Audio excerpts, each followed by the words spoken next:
After 2 games and countless expansions, you might think that there's not much left to The Sims. But with The Sims 3, EA proves that the venerable series still has some tricks up its sleeve. There's a whole lot of content from the earlier games that's missing in action, but chances are, you won't miss it.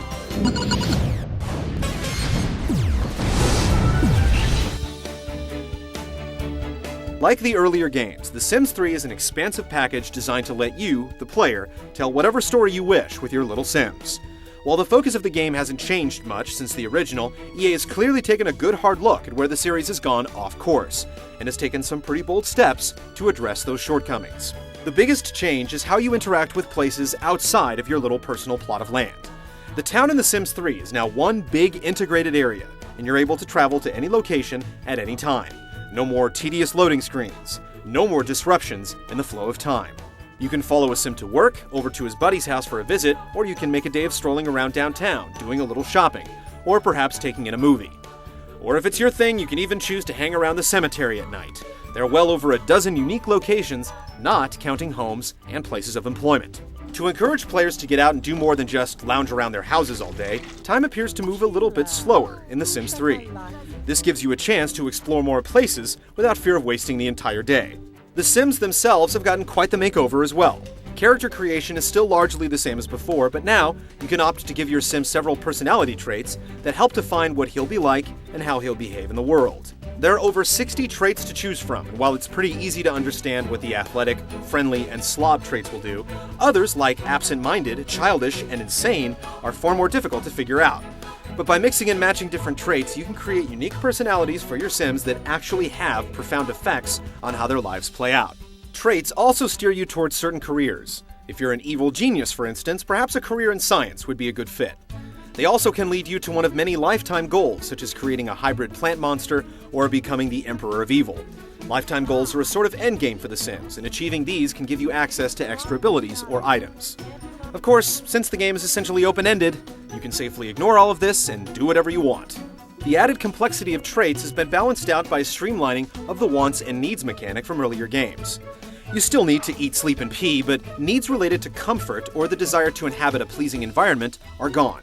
In their place are moodlets, which are temporary mood boosts that affect your Sims whenever they perform specific actions, like relax in a soft chair or eat a comforting food like pizza. This takes the chore out of keeping your Sims content, and gives you more time to mess around with other aspects of the game. Issues players had with buildings and other objects in earlier Sims games have also been addressed. Arranging furniture and items is a lot easier now that you have the ability to freely rotate objects. There's also a meaty customization feature that lets you change the color and material properties of every single item in the game. A hot pink stainless steel couch? Go for it. The ability to share your Sims stories with the game's community has been augmented with a full-on movie creation tool. Like in The Sims 2, you can record video clips of your Sims in action, but now you can upload these clips to the EA website and use a simple web-based video editing tool to cut together mini movies. The Sims 3 may fall a little short on content when compared to the last game, but the design decisions streamline the process and improve it in many ways.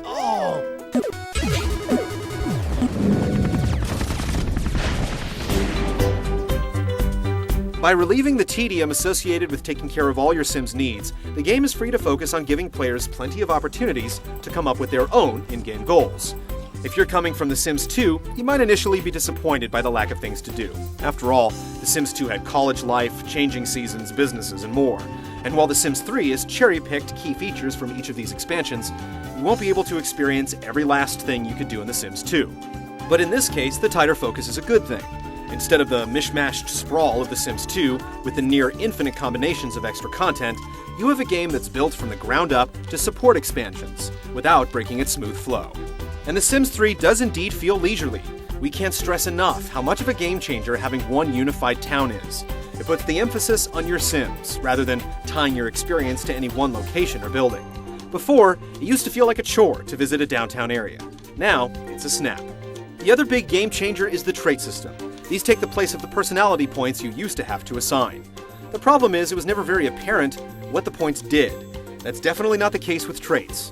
Interactions with people and objects are directly tied to your Sims' traits. Pick Computer Whiz, and the number of things you can do with electronics explodes. Pick Evil, and nearly everything you do, from conversing with your neighbors to napping on the couch, takes on a tinge of malevolence. If you choose to be clumsy, don't be surprised if you trip up at the most inopportune moment. Why would you want to pick negative traits for your Sims? Because it adds a layer of depth to your character. It helps define who they are in the world, and it helps you tell the story you want to tell. Hardcore players hell-bent on winning the game are missing the point. The Sims is really just a great big game about storytelling. It's a sandbox of what-ifs, and The Sims 3 puts more power in the hands of the player than ever before, without making its mechanics feel like a burden.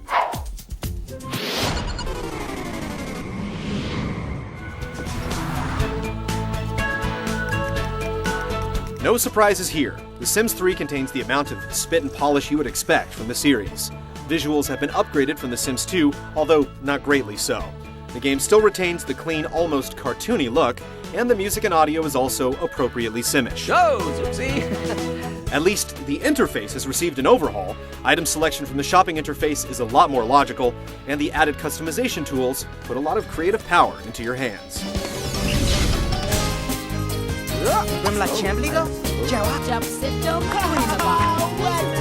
After suffering from an oversaturation of Sims for the last 10 or so years, it's hard to believe The Sims 3 is as good as it is. It's unapologetically a Sims game, but it also manages to feel truly fresh. If you've never ever liked The Sims, you still probably won't get what all the fuss is about, but if you were burned out on all the Sims 2 expansion content, we urge you to give The Sims 3 a look. The changes may appear subtle, but they do make it play in fundamentally different and undoubtedly better ways.